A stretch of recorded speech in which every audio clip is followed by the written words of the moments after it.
Hello and welcome to The Telescope. Every week we'll bring you a fresh insight from the biggest car market in the world.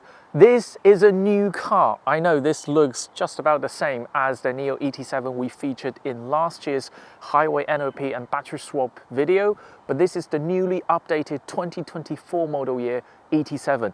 And your eyes are correct. Nothing, not a single thing has changed on the exterior design. This is still a 5.1 meter long executive saloon with very classic shape. So let's jump inside. Here at the front cabin, not that much has changed. There are more soft touch, this kind of technical microfiber material covering the top of the IP. The tweeter of the Dolby Atmos sound system has been changed to a carbon fiber tweeter. This is the speaker that provides height to your soundstage. And the chip driving the screens have been updated to the Qualcomm 8295 instead of the 8155 in the previous generation.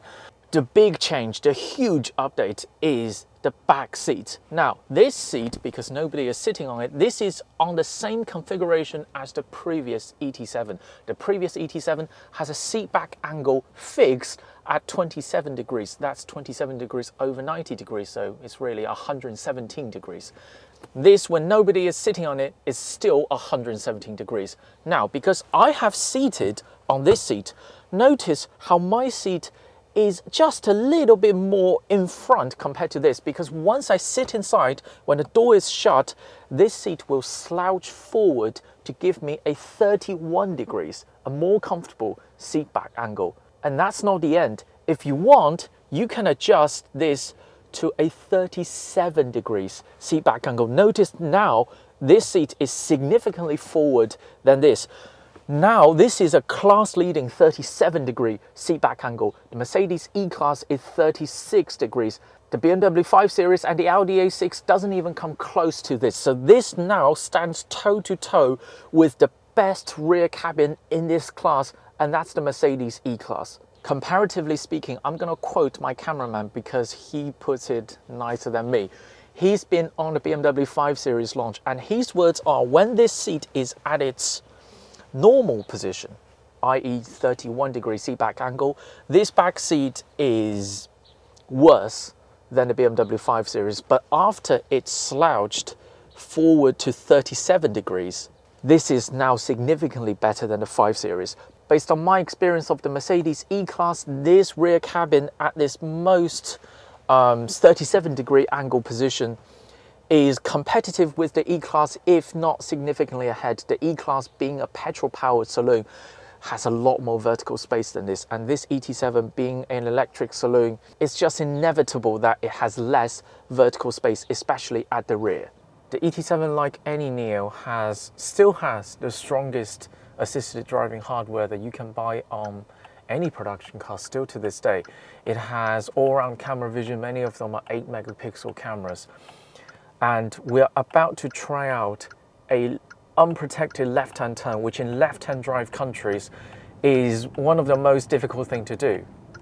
You see, it's doing it. It has all the tricks. In heavy traffic, it can go around roadside immobile vehicles and pedestrians or cyclists. Now, that unprotected left-hand turn we just tried is part of the urban assisted driving package. This function has not been pushed to customers yet. NIO will do this in Q2, which makes NIO, in China at least, the third manufacturer to push out urban assisted driving functions. The first and the second is Huawei and XPeng. And I'll put this NIO's yet to be released urban assisted driving function in third place, behind Huawei and behind XPeng. Not because it doesn't have all the tricks. As you've just seen, it can do everything. Now it's doing another lane change. But because of the efficiency, it can do everything, but it's just very hesitant in all of the lane changes and all of the left-hand turns. And when there are cars that are halfway across but not really into your own lane, this system currently is very safety biased. It will give way to just about everyone. So this function right now, to try this out, you need to have a enthusiast, a very forward-facing mentality towards it, or a glass half full mentality. But if you are being glass half empty and being slightly sarcastic or critical with it, then you will say, if I'm not on a press event, specifically trying to test out this function, in my normal day-to-day driving, at this stage, at this kind of efficiency, I will not use this to replace manual driving, because I will be so much more efficient. On this route, it's roughly 11 kilometers around. This system will use roughly 40 minutes to do this one lap. I suspect if I'm driving this manually, I can take out at least 5 to 6 minutes, not just because of all of the inefficiencies I talked about. It's just that this system currently is very conservative in its speed limit. Currently, we're on this connection road between two highways, and the official speed limit is 40 kilometers an hour. Now, that is way too slow. This system already can go over that limit.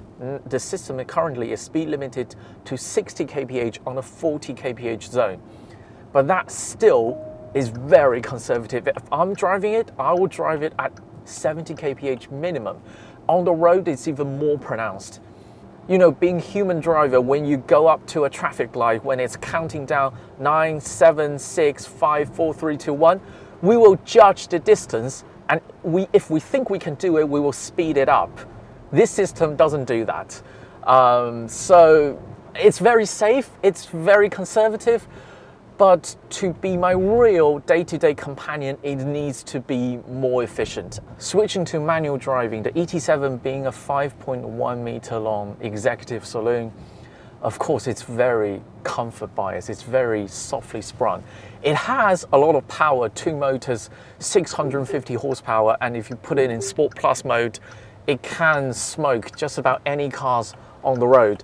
But this car is set up in a way that it never encourages you to drive that fast. You're always very laid back. It's always very conscious that it's a very big executive saloon. It's to some degree trying to serve the rear passenger more than it trying to serve the front passenger. And the steering wheel is very big, especially horizontally. It's always reminding you that you are steering a very big car through urban traffic. I should mention this is no different to the long wheelbase 5 Series and the extended wheelbase Mercedes E-Class in China. All of them are very comfort biased, trying to serve the rear passenger. But at least with this, with air springs and the continuous variable dampers, you can put it into Sport Plus mode and have a short sprint. And as I said, just smoke every production car on the road. At least you can do that. It's a pretty deja vu moment for me, this event, because the product guy who did the workshop presentation was the same guy who worked with me on the original ET7 launch about 2 years ago. And 2 years before that, we did the original ES8 facelift together. Now, because of that background, I look at this car perhaps with a slightly different lens. The big complaint on the original ET7 was the lack of adjustability on the back seat. Now this has been addressed. This now has a 37-degree slouch rear seat, the only one in its class. This is now up there competitive with the best rear cabin in this segment, and that's the Mercedes E-Class. That has been addressed, and there are better materials throughout, over 180 changes made to this car. That's all very nice, but is that enough? A pretty big miss for me is the lack of rear privacy curtain. Now I know this is privacy glass, but that's a very different thing. With a privacy curtain, when you pull it up, you can completely shut off the outside. Now with the individually dimmable sky glass, this will now be a very private executive space. And don't talk to me about the rear privacy curtain needs about 14 millimeters of additional space. All NIO cars are too wide to begin with. The one area where you can absolutely easily find space is the Y-axis. The car we shot yesterday has the optional rear screen. I have questions about that as well. It's fully optimized with the infotainment. You can control everything, the seating, the air conditioning, the map navigation, and the music through it. It's all very nice, but you cannot take it off with you. Now that unfortunately is not ideal after the Xiaomi SU7. That car supports Xiaomi's own Android tablet and iPads, and you can use it however you want. You can take it off with you to your office, to your home. Yes, being removable means that tablet, when it's attached to the car, inevitably will shake, and NVH could be a problem when the car is moving.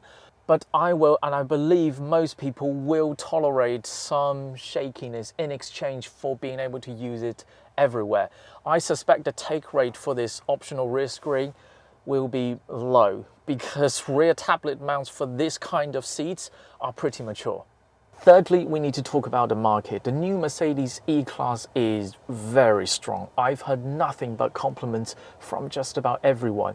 The new 5 Series is compromised. It has to be compatible with the all-electric drivetrain, so the petrol version of the 5 Series ended up having all the problems of an electric saloon. This ET7 has those problems as well, but being able to slouch in the back goes a long way to address the lack of vertical space in the back cabin. Now, I'm 5'11", I'm sitting bolt upright.